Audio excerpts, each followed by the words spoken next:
हमारे कॉलेज में ग्रुप्स हुआ करते थे। पिंक ग्रुप जो था वो गर्ल्स का ग्रुप था और वो बहुत एक्टिव रहती थी सोशल एक्टिविटीज़ में, वहीं से मुझे ये आइडिया आया।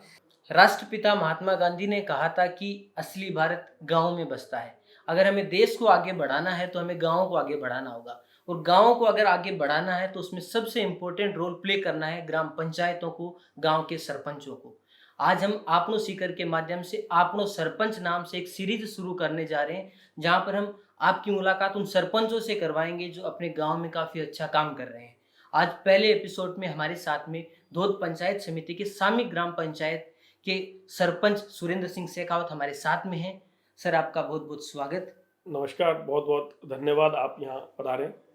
आपका परिचय जब मुझे पता लगा कि आपने पहले तो इसी ब्रांच के साथ में बीटेक कंप्लीट किया, उसके बाद में आप अपना अपना बिजनेस स्टार्ट किया जो काफ़ी सक्सेसफुल चल रहा है। उसके बाद में आप अचानक से राजनीति में कैसे आ गए? क्या आपको किसी ने कहा नहीं कि ये राजनीति आपके बस का खेल थोड़ी है? इस बात के लिए मैं आपको एक इसकी शुरुआत कहाँ से हुई वो बता देता हूँ। 2011 में जब हमने बीटेक करी और उसके बाद सिलसिलेवार नौकरी 3 साल की, मैं कई ग्रुप्स के अंदर परचेज मैनेजर, क्वालिटी हेड भी रहा और उसके बाद में धीरे-धीरे अपना खुद का कार्य शुरू किया दिल्ली में और उसके बाद नोएडा में हमने ट्रांसफ़ार्मर बनाने का प्लांट डाला। जब ये सारी चीज़ें चल रही थी, तो मैं लगातार गाँव में हर महीने 2 महीने में 5-10 दिन के लिए रुकने के लिए आता था, जिससे कई चीज़ें ऐसी, जब आपको अपने गाँव से प्यार होता है, गाँव के लोगों से, मिट्टी से प्यार होता है, तो बहुत सारी चीज़ें आपके दिल को कचोटती है, जो मुझे बार-बार लगता था कि एक ₹100 निकालने के लिए भी मेरे गाँव वाले को आज खूड़ ₹50 का किराया देके जाना पड़ता है। मेरी माताएँ महीने परेशान हो रही है और भी बहुत सारी चीज़ें हैं जिसकी वजह से गाँव थोड़ा बैकवर्ड जा रहा है।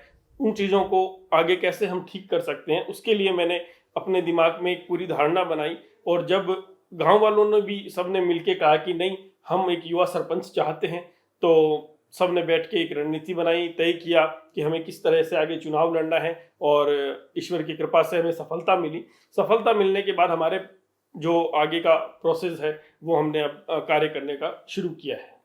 सरपंच का मतलब होता है कि आप जो गांव का परिवार है उसके मुखिया हैं। तो आपका सबसे पहला काम ये है कि आप ये समझें कि आपके परिवार के जो लोग हैं, गांव के लोग हैं, उनकी समस्याएं क्या हैं। जी। तो क्या आप अब तक जो आपको थोड़ा वो टाइम मिला है उसमें गांव की समस्याओं को आइडेंटिफाई कर पाए? एक्चुअली इसको अगर अपन थोड़ा रिवर्स मोड में देखें तो ज़्यादा बेटर रहेगा, क्योंकि गांव की समस्याओं को तो मैं लगातार पिछले 5 साल से देखता आ रहा था या 7 साल से देखता आ रहा था, वो तो मेरे दिमाग में थी ही, सिर्फ आइडेंटिफाई हो चुकी थी। अब उनका निवारण जो है वो ज़रूरी था।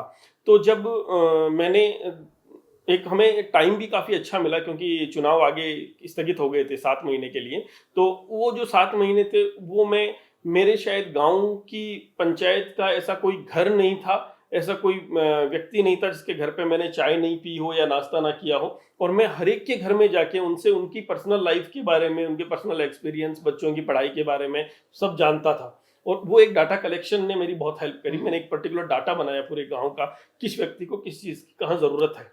और मेनली जो प्रॉब्लम्स हमारे सामने निकल कर आई, जो सार्वजनिक तौर पे, वो थी सबसे बड़ी पानी की समस्या। अच्छा। उसके बाद हमारे सामने आई बेरोजगारी की समस्या, क्योंकि लोग पलायन कर रहे हैं, गाँव से बाहर जा रहे हैं। और फिर हमारे सामने कई चीज़ें, एजुकेशन का जो लेवल है, उसको हम किस तरीके से बेटर कर सकते हैं, वो हमारे सामने समस्या आई। मेरे जो गाँव के बच्चे थे वो कंप्यूटर से अनभिज्ञ थे, जानते ही नहीं कि क्या होता है, कैसे इसको करें। तो कुछ चीज़ें ऐसी थी जिनके, और आज आप जानते हैं कि सब कुछ ऑनलाइन सिस्टम है, आपको पेमेंट करना है तो ऑनलाइन करना है, बातचीत करनी है तो मोबाइल के ज़रिए वीडियो कॉल होती है या व्हाट्सएप कॉल करते हैं हम विदेशों में। हमारे गाँव के बहुत सारे लोग बाहर भी रहते हैं।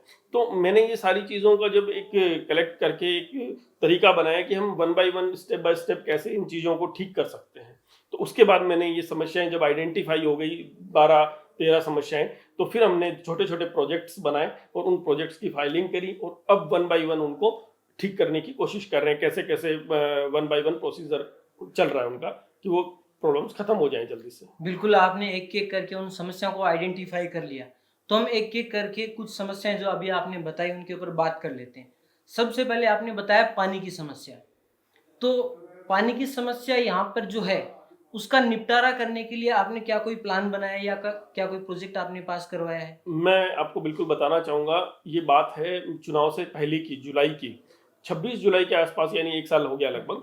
1 साल पहले मैंने चुनाव से पहले ही मैंने इसकी शुरुआत कर दी थी, और हमारे यहाँ जो एएन साहब थे दातारामगढ़ में, मिस्टर टीडी केन, अच्छा। बहुत अच्छे पर्सन हैं, उन्होंने बहुत हेल्प भी करी मेरी।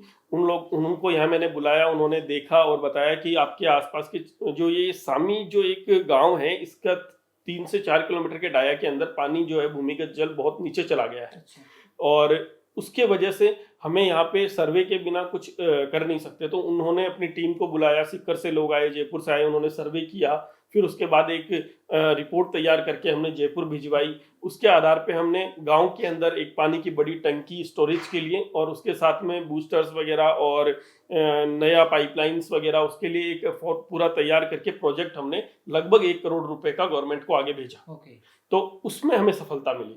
उसमें हमें, जैसे मैंने चुनाव जीता, उसके बाद में हमारे पास लेटर्स आ गए थे सबके हेल्प से। वो 1 करोड़ रुपया जो है सामी गांव के लिए सैंक्शन हो चुका है, और मे बी विद इन 2 और 3 मंथ्स वो टेंडर भी हो जाएगा और कार्य भी शुरू हो जाएगा। इसके अलावा ये तो थी एक बड़ी चीज़, क्योंकि इसमें समय लगेगा। तो इंस्टेंट हम क्या करें कि हमारे गांव को सफलता मिले या थोड़ा बहुत पानी मिल जाए पीने के लिए। हमारे गांव में इतनी समस्या है कि 1 महीने में 1 बार पानी आता है। ओके। तो 1 महीने में 1 बार पानी एक घर के लिए अगर माना जाए तो एक पर्टिकुलर परिवार 1000 रुपए से 1500 रुपए का पानी खरीद कर पीता है। यानी सामी राजस्थान का वो गांव है जो शेखावाटी क्षेत्र में होने के बावजूद भी लगभग 25,000 रुपए का पानी प्रतिदिन खरीदता है। ओके। प्रतिदिन खरीदता है 25,000 रुपए का पानी। तो इसको कैसे किया जाए, तो इसके रिगार्डिंग मैं एक्शन साहब से मिला, राठी जी अपने सिक्कर से, जलदाय विभाग से, उन्होंने भी मेरी अच्छी हेल्प करी। और सबसे पहले हमने आइडेंटिफाई किए वो बोरवेल्स जो ऑलरेडी पुराने हैं, लेकिन अगर हम उनको 500 फीट है तो उनको 300-500 और खोदें तो हो सकता है हम कम खर्च के अंदर जल्दी हमें पानी मिल जाए। तो हमने 3 बोरवेल्स करवाए। ये हमने 3 बोरवेल और बोरिंग कराई, तो उसमें हमें 2 में सफलता मिल गई। उसमें 2 में हमें ठीक ठाक पानी मिल गया। फिर हमने माननीय विधायक साहब से बातचीत करी, फिर और भी जिला परिषद में बातचीत करी, तो 2 ट्यूबवेल हमारी जो है लगभग सैंक्शन हो चुकी हैं, और उनके लेटर्स भी हमारे को मिलने वाले हैं। तो 2 ट्यूबवेल हो चुकी हैं और 2 और होने वाली हैं, तो टोटल 4 ट्यूबवेल हो जाएंगी। फिर जो हमारा 1 करोड़ का प्रोजेक्ट हमारा पास हुआ है, उसमें भी 2 ट्यूबवेल है, 4 किलोमीटर की पाइपलाइन है, और एक बड़ी टंकी जो 50 मीटर ऊंचाई पे बनती है, वो टंकी हमारे को मिली है। तो इस तरीके से मेरा ये मानना है, अगर ये 6 ट्यूबवेल रनिंग में आ गई जिस दिन, उस दिन विद इन 1 ईयर ये सारा काम हो जाएगा। इसके अंदर भागा दौड़ी जो करनी थी, मेहनत करनी थी, वो तो हम कर चुके। अब इसको सिर्फ प्रोजेक्ट को फाइनलाइज अपने स्टेज में लाना है।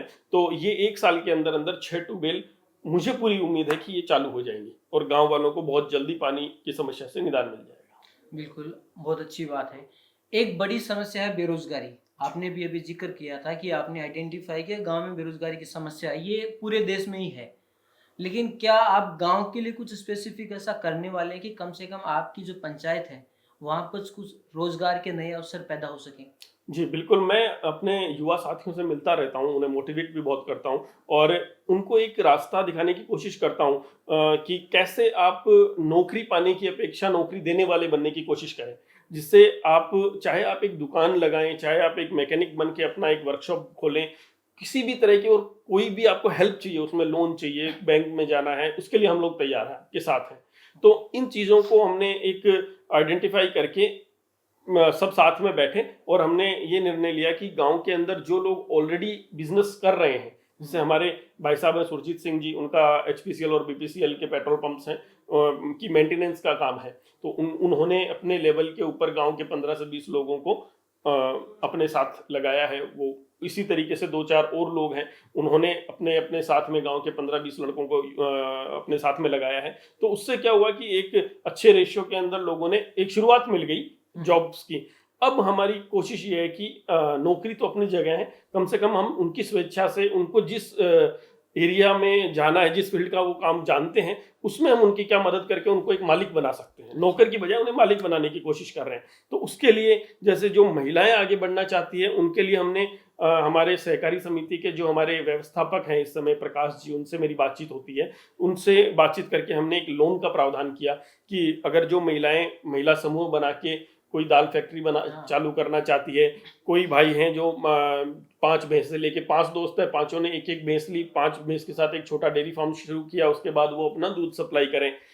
मैं खुद इलेक्ट्रॉनिक्स बैकग्राउंड से हूँ, तो कोई एलईडी लाइट्स बल्ब बनाना चाहें तो उसके लिए हमने कोशिश कर रहे हैं, उसके लिए भी ये चीज़ भी बहुत जल्दी शुरू हो जाएगी। इसमें सीएससी भी मेरी हेल्प करता है और साथ में 2-3 छोटे-छोटे जैसे हैंडीक्राफ्ट्स आइटम्स हैं, इस तरह के हम लड़कियों के, महिलाओं के ग्रुप बना रहे हैं, जिनको लोन दिलाएँगे हम सहकारी समिति और हमारे राष्ट्रीयकृत बैंकों से, और वो फिर अपनी सिलाई मशीनें लेके और करके अभी पास में ही एक अगरबत्ती का उद्योग हमने हमारे कुमाऊत परिवार से हैं, उन्होंने शुरू किया है, बहुत अच्छे लेवल पे वो काम कर रहे हैं। उनको देख के अब दूसरे लोग भी प्रेरित हो रहे हैं, वो भी मेरे पास आते हैं कि आप इसमें कुछ हमें भी करवाइए, हम करना चाहते हैं। तो अच्छा लगता है जो व्यक्ति 100, 200, 300 रुपए की दिहाड़ी करने की सोचता था, आज वो अगर अपना बिजनेस ओपिनियन सामने रखता है तो एक बहुत खुशी मिलती है और ईश्वर ने चाहा तो बहुत जल्दी उन सबको सफलता मिलेगी। हमारा पूरा इसमें तैयारी है कि हम इनको किस तरीके से बूस्ट करें और जल्दी से जल्दी इनका कार्य शुरू करवा दिया जाए। बिल्कुल। अभी मैं जब सामी गांव में आया जी तो वहां पर मैंने दीवार पे बड़ा बड़ा लिखा हुआ मुझे मिला, पिंक विलेज ऑफ इंडिया। जी। तो ये पिंक विलेज ऑफ इंडिया का क्या आइडिया है? पिंक विलेज ऑफ इंडिया, ये आइडिया लगभग पिछले 12 साल से मैं कहूँगा, 2009 में मैं जब थर्ड ईयर में था, उस टाइम हमारे कॉलेज में ग्रुप्स हुआ करते थे। पिंक ग्रुप जो था वो गर्ल्स का ग्रुप था और वो बहुत एक्टिव रहती थी सोशल एक्टिविटीज़ में, वहीं से मुझे ये आइडिया आया।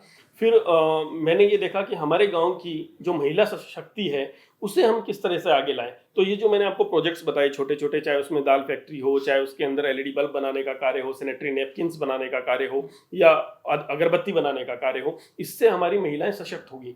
और जो मेरी बहनें 10वीं 12वीं कर चुकी हैं, उन्हें हम कोचिंग क्लासेस से, ऑनलाइन क्लासेस से जोड़ के उनको आगे बढ़ने की प्रेरणा कोशिश कर रहे हैं कि वो प्रेरित हों और आगे बढ़ें। यहाँ पे ऑनलाइन क्लासेस में आती हैं, पंचायत में भी हमारे कंप्यूटर लैब्स वगैरह की हमने सुविधा करी है और पीछे लाइब्रेरी हमने बनवा दी है। तो लाइब्रेरी के अंदर भी most probably 50 to 60 students daily आते हैं, पढ़ाई करते हैं अपनी यहाँ बैठ के। तो ये लोग अब धीरे धीरे जितनी महिला शक्ति थी वो उनके अंदर एक अलग ही जागृति आ रही है कि हम भी कुछ करें, हम किसी से कम नहीं है। उनको हमने महिला दिवस पे सबको इनवाइट किया, लगभग मोर देन 150 गर्ल्स और लेडीज हमारे यहाँ आई है पंचायत में, और उन्होंने सबने धीरे धीरे उनका जब एक्सपीरियंस था वो हमारे साथ अच्छा रहा तो वो खुल गई। अब वो खुल के बताती हैं कि मुझे सिलाई अच्छी आती है, मुझे कढ़ाई अच्छी आती है, मैं जरी का काम अच्छा कर लेती हूँ। तो इस तरीके से वो हमारे साथ जुड़ रही हैं और हम उनके ही फील्ड में उनको आगे बढ़ाने की कोशिश कर रहे हैं। तो ये जो महिला शक्ति से जुड़ा हुआ रंग जो है गुलाबी, पिंक जिसे हम मानते हैं, इसको ही मोटिवेट करने के लिए, प्रोत्साहित करने के लिए मेरी बहनों को ही मैंने ये कलर चुना।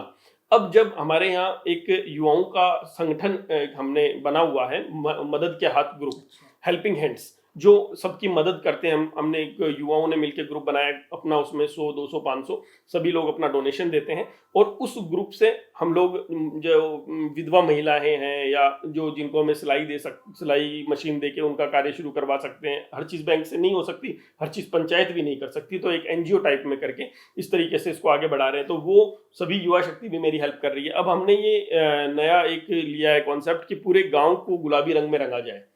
तो बहुत बड़ा गांव है, लगभग 3 किलोमीटर के डाया में है, तो इसको हम एक साथ कंप्लीट नहीं कर सकते। तो फर्स्ट ऑफ हमने जहाँ से स्टार्टिंग की है वो है 23 मॉन्यूमेंट्स, जो गांव के मॉन्यूमेंट्स हैं, मंदिर हैं, जो सार्वजनिक स्थल हैं, उनको पिंक कलर में स्टार्ट किया है। उसके बाद हेरिटेज जो प्रॉपर्टी है गांव की, जैसे 5 गढ़ बने हुए हैं, हवेलियां बनी हुई है पुरानी, उनको लगभग वो हो चुकी है पिंक। और भी जो सार्वजनिक स्थल है, मंदिर है, अभी हमने हॉस्पिटल जो बनाया था कोरोना काल के अंदर, उसे भी पूरा पिंक में हमने तैयार किया है। 10 बेड का हॉस्पिटल, आयुर्वेदिक हॉस्पिटल को हमने 10 बेड में कन्वर्ट किया है। तो वो चीज़ अब धीरे धीरे धीरे लोगों को समझ में आ रही है कि हम क्या करना चाहते हैं। हमने एक कहते हैं कि पटरी बिछ चुकी है, ट्रेन चलानी बाकी है। तो लगभग ट्रैक तैयार है, उस पर हम मोटिवेट कर रहे हैं लोगों को और लोग हमारा साथ दे रहे हैं। और मेरा ये मानना है कि विद इन 1 ईयर हम लोग पिंक विलेज ऑफ इंडिया के नाम से आपको हर जगह, हर साइट पे मिलेंगे और जाने जाएंगे। और बाकायदा मेरा ये मानना है कि सब कुछ ठीक रहा तो महिला विकास मंत्रालय भी हमें इसमें मदद करेगा और यूनिसेफ तक भी हमने इसकी रिपोर्ट्स को आगे भेजा है, शेयर किया है प्रोजेक्ट रिपोर्ट को। तो वहाँ से भी अगर हमें मदद मिली तो बहुत अच्छा रहेगा। बिल्कुल, आपको इसमें पूरा सरकार की तरफ से भी सपोर्ट मिलेगा और आप इसमें अच्छा कर पाएंगे। लेकिन अभी तक आपका जो कार्यकाल है, आपको लगभग 7-8 महीने का ही टाइम हुआ है, तो इतने में कोई बहुत बड़ा बजट तो आपको मिला नहीं होगा। तो फिर मैं देख रहा हूँ पंचायत भवन में कंप्यूटर की क्लासेस भी चल रही हैं, वहाँ पे सिलाई मशीन भी वहाँ पे रखी हुई है जहाँ पे ट्रेनिंग वगैरह उनको मिलती है। तो ये इस तरह के प्रोजेक्ट्स आप कैसे कर पाए? एक्चुअली जब व्यक्ति कुछ करने की ठानता है तो सिस्टम अपने आप बनते चले जाते हैं, सहयोग मिलता है, भामाशाहों से सहयोग मिलता है। एक बार आप जब शुरुआत करते हैं और आप आगे खड़े होते तो टीम बहुत अच्छी बनती है। कुछ हमारी जो समान मानसिकता के लोग थे, जो सकारात्मक विचार रखते थे हमारे साथ, वो लोग हमारे साथ मिले और उन्होंने कुछ हमें हेल्प की। कुछ फिर पंचायत के अंदर भी फंड्स तो आ रहे हैं, टेंडर अभी हमारे हुए नहीं हैं। Actually tender with in 10 days हो जाएंगे, अभी भी हमारे टेंडर नहीं हुए हैं। इसकी वजह से मेरे 13 to 14 प्रोजेक्ट्स ऐसे हैं जो अभी भी रुके हुए हैं। जैसे जल संरक्षण के प्रोजेक्ट हाँ। के हैं, नाले बनाने हैं गांव के अंदर, बड़े नाले जिससे तालाब तक पहुंचाया जाए, मॉडल तालाब बनाना है, मॉडल तालाब के अंदर जल संरक्षण का प्रोजेक्ट है। ऐसे बहुत सारे प्रोजेक्ट्स हैं, ब्लॉक लगाने हैं, नालियां हैं और सारी चीज़ें हैं। तो ये स्वच्छता के जो भी प्रारूप हमने तय किए हैं, पौधारोपण है, फिर पिकनिक स्पॉट सामी को कैसे बनाएं, उसके लिए हमने प्रोजेक्ट पूरा तैयार किया हुआ है। पहाड़ी को कैसे सुसज्जित करें, जो हमारे पास है आज सामी के अंदर 2 किलोमीटर की पहाड़ी, ये सारे रुके हुए हैं क्योंकि टेंडर नहीं हुए। तो जैसे टेंडर होंगे वैसे एग्रेसिवली ये सारे काम शुरू हो जाएंगे। और फंड्स तो लाने पड़ते हैं, फंड्स के लिए जाना पड़ता है, पहुंचना पड़ता है लोगों के पास, चाहे वो मंत्री हों, विधायक हों, बड़े अधिकारी हों, उनसे कोलैबोरेशन, थोड़ा अच्छा व्यवहार रखना है, थोड़ी सारी चीज़ें लाइजनिंग होती है। इसके बेसिस पे गांव के अंदर फंड्स आ जाएंगे। फंड्स की कोई दिक्कत नहीं है। अभी मैं बोलूं कि फंड्स नहीं है, फंड्स की कोई दिक्कत नहीं है। जब हम चाहेंगे किसी चीज़ को शिद्दत से तो मिलती ज़रूर है, तो फंड्स आ जाएंगे। सिर्फ टेंडर हो जाए और 10-12 दिन के अंदर बाकी सारे काम भी शुरू हो जाएंगे। और ये जो कार्य हुआ है, सिलाई केंद्र बना है, कंप्यूटर लैब्स बनी हैं और कोचिंग क्लासेस चल रही हैं, लाइब्रेरी बनी है, ये सब हमारा पंचायत का और लोगों का हमारे साथ सहयोग है, जिसकी वजह से ये सब हो पाया है। साथ ही कुछ कार्य जो जैसे बस स्टैंड है वो बन रहा है, अभी तैयार हो रहा है, और भी दो तीन नालियों के और जल संरक्षण के कार्य हैं वो भी चल रहे हैं। तो ऐसा नहीं है कि बिल्कुल भी काम नहीं है, काम तो चल ही रहा है। लेकिन मैं जिस चीज़ को चाह रहा था कि बहुत जल्दी हो जाए, वो अभी तक नहीं हो पाई, क्योंकि कुछ सरकारी कार्य है, धीरे होते हैं, उन एकदम स्मूथ नहीं है सारी चीज़ें। तो मशीनरी में, अब सरकारी मशीनरी को धीरे धीरे हम भी घुस रहे हैं, तो समझ रहे हैं कि कैसे कौन सा काम तेज करवाना है, तो उसको कैसे किया जाएगा। तो वहाँ पे अभी टेंडर विद इन 10 डेज हो जाएंगे, उसके बाद एग्रेसिवली काम करेंगे। बिल्कुल, आपका जो विजन है वो काफ़ी अच्छा विजन है। हमारी तरफ से आपको शुभकामनाएं कि आप अपने विजन में अच्छा कर पाएँ, ताकि बाकी के भी जो सरपंच हैं वो आपसे प्रेरणा लेकर अपनी पंचायत में भी अच्छा काम कर पाएँ। आज आपने हमारे लिए समय निकाला, उसके लिए आपका बहुत-बहुत धन्यवाद। बहुत बहुत धन्यवाद सर, आप यहाँ सामी ग्राम में पधारे। सामी ग्राम वासियों की तरफ से, पंचायत की तरफ से आपको बहुत बहुत धन्यवाद। और उम्मीद करता हूँ जब 1 साल बाद आप कभी वापस यहाँ लौटेंगे तो आपको सामी खुद आपको बुला लेगी, आप तक लोगों की सोच आप तक पहुँच जाएगी। एक पिकनिक स्पॉट बन चुका होगा और यहाँ पे लोग बाहर से घूमने और देखने के लिए आया करेंगे। मैं ऐसी उम्मीद के साथ आपको धन्यवाद देता हूँ। बिल्कुल, हम दोबारा विज़िट ज़रूर करना चाहेंगे, ताकि आपका जो विज़न है उसे हम कन्वर्ट होता भी देख सकें। जी जी। तो आज के इस वीडियो में हमने सरपंच सुरेंद्र सिंह शेखावत से बात की। फिर मिलेंगे एक और नई वीडियो के साथ में, जहाँ पर हम आपसे बात करवाएंगे एक और ऐसे सरपंच के साथ जो अपनी ग्राम पंचायत में काफ़ी अच्छा काम कर रहे हैं। धन्यवाद।